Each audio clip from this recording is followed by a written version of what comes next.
Hi, I'm Jeff Walters, and welcome to The Minutes.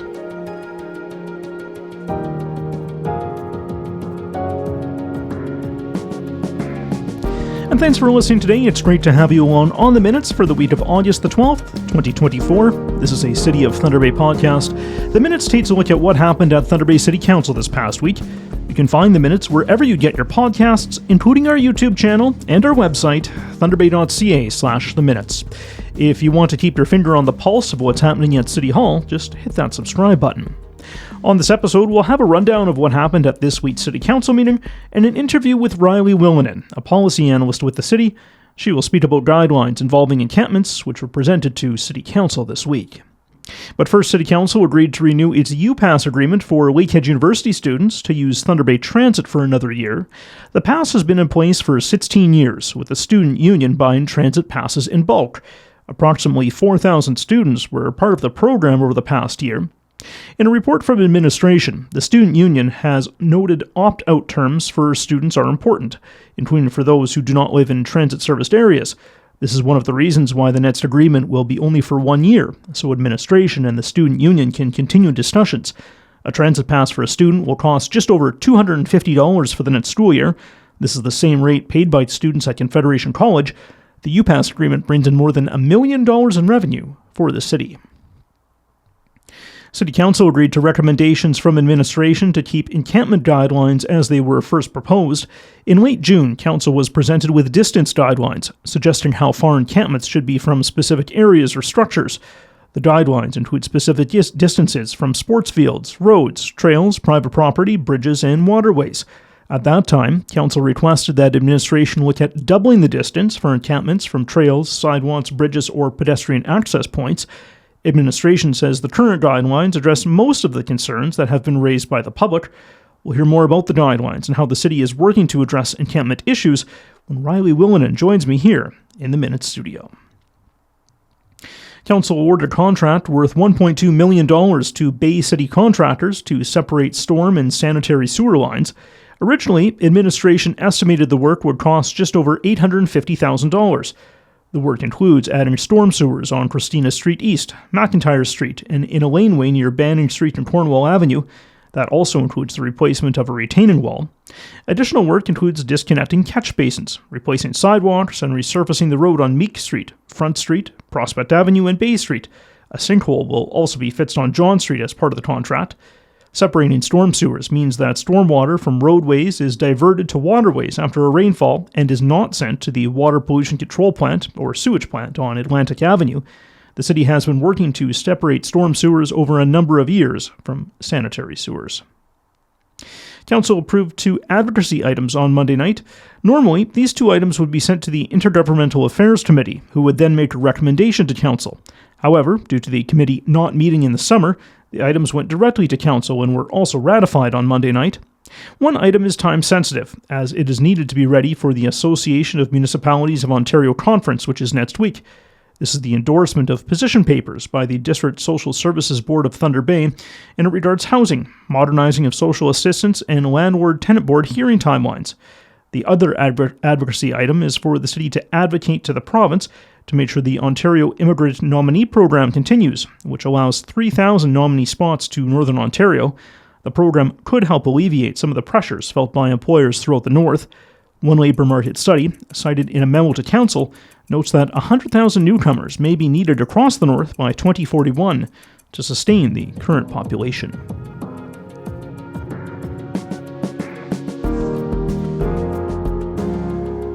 And finally, Council ratified some previous decisions related to parking. This includes previously announced parking rate changes and hours of enforcement at parkades, surface lots, and at parking meters. The ratification includes the creation of a new rate for people who live in the downtown cores who want to park at parkades or in surface lots.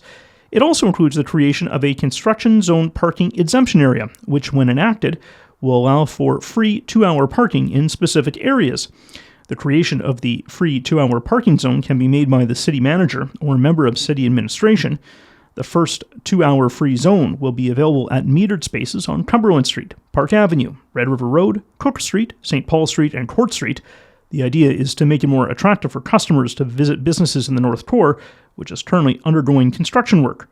The free 2-hour parking is in effect in the North Core until construction wraps up. And that's a wrap as to what happened at Council this week. For more information on anything that happens at Council, please visit our website, thunderbay.ca/council.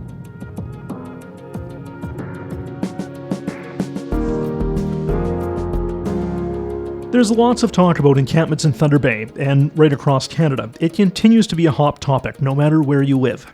At City Council this week, administration recommended keeping the distance guidelines for encampments the same as it previously recommended, specifically the distance from trails, sidewalks, bridges, and pedestrian access points. Administration looked at doubling the distance an encampment could be from those locations to 10 meters after Council made that request in June. Rilee Willianen is a policy and research analyst with the city. Rilee, thanks for joining me here in the Minute Studio. Thanks, Jeff. Happy to be here. Yeah, great. Glad that you could come in. So why did Council want to look at this specific distance? So when we brought the first set of recommendations with the distance guidelines, there was a desire from Council to explore what it would look like if we increased the distance from 5 meters to 10 meters for the trails, sidewalks, parking lots, and bridges. And so that's what we did. So when you looked at this potential change, what were some of the issues that kind of cropped up when you looked at increasing this specific distance? Yeah, so part of the assessment was looking at the guidelines as a whole, so with each of the 4 items, and then also looking at them as individual items. And we have internal mapping software that we use to explore what those increases look like. And so when we turned on those 10-meter distances as a set and as individuals, what we ended up seeing was a significant reduction in the amount of already compliant locations that are either occupied or unoccupied. We also were then conscious of the fact that if you continue to reduce the amount of space that people can stay at, then you run the risk of 2 things happening. One, folks will move into more open green spaces, and often those are in residential neighborhoods. And then on the opposite side, you might have people move into more wooded, bushy areas, and that's a concern for emergency services access. And with both of those scenarios, you're pushing folks away further and further away from the supports and services that they need. So kind of the sites that we have now are maybe not ideal to some people, but they're better sites than what could be found, I guess. Yeah, I think that's fair to say. So how administration has kind of committed to reviewing the distance guidelines to continue to look at this. How are we doing that? So we're seeing more and more municipalities starting to adopt similar distance guidelines. So we're keeping our pulse on what other communities are doing. We're also keeping the pulse with our task force. We continue to meet bi-weekly. We discuss what the impacts of not only the guidelines, but other things that are going on would be. So we just continue to monitor on an ongoing basis. And should there be a need to bring back a guideline for review, then we will do that. So these guidelines have been in effect for just over a month now. What's the impact been on the general public as well as people who live in encampments? So we're certainly getting an increased volume of reports. People are welcome to contact the dispatch line on our website under Report a Problem. There's a spot for encampments as well. So definitely getting increased reports now that the guidelines are approved.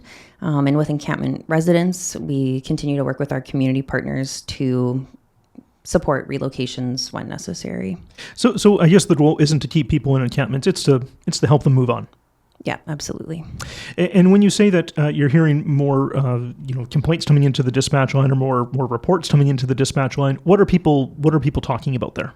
Just folks saying that there's a person who they believe might be violating the guidelines, and once we receive that report, we bring it to our community partners, and we assess and discuss based on the mapping and take a look to see if that person is indeed violating the guidelines, and if they are, then a supported relocation is planned. So, looking ahead into the future, we've obviously got these guidelines now in place. What else is the city doing, to support these encampments and maybe help people move on in the future? Yeah, so now that we have the full set of guidelines approved, we'll be working really closely with our community partners to assess known locations for their compliance, and in circumstances where folks are to be non-compliant, we will plan relocations as necessary and as resourcing allows. And also just keeping in mind that things like that do take time because of our human rights-based approach. We don't forcefully evict anybody. We are doing that as a supported voluntary relocation, and that just takes trust and time. Rilee, anything else you want to add before I let you go today? Perhaps just to remind everybody that I think we all have a shared goal, a shared mission to, not have folks living in tents. Housing is the ultimate solution, and we are really just responding to a crisis at the moment. And I hope folks don't lose sight of the fact that we all share, and that we don't think that encampments are, a viable solution to the housing crisis. Rilee, thanks for coming in today. Thanks. Rilee Willianen, she is a policy and research analyst with the city, and she joined me here in the Minutes studio. And a big thanks for listening to the Minutes this week. Of course, if you want more information about City Council, agendas, or minutes, just visit thunderbay.ca/council. If you want to listen to past episodes or provide some feedback, visit thunderbay.ca/theminutes. You can also find the Minutes wherever you get your podcasts. Plus, you can find us on YouTube and on our website as well. That's thunderbay.ca/theminutes. If you want to keep your finger on the pulse of what's happening at City Hall, just hit that subscribe button. I'm Jeff Walters. Thanks for listening this week. Make it a great day.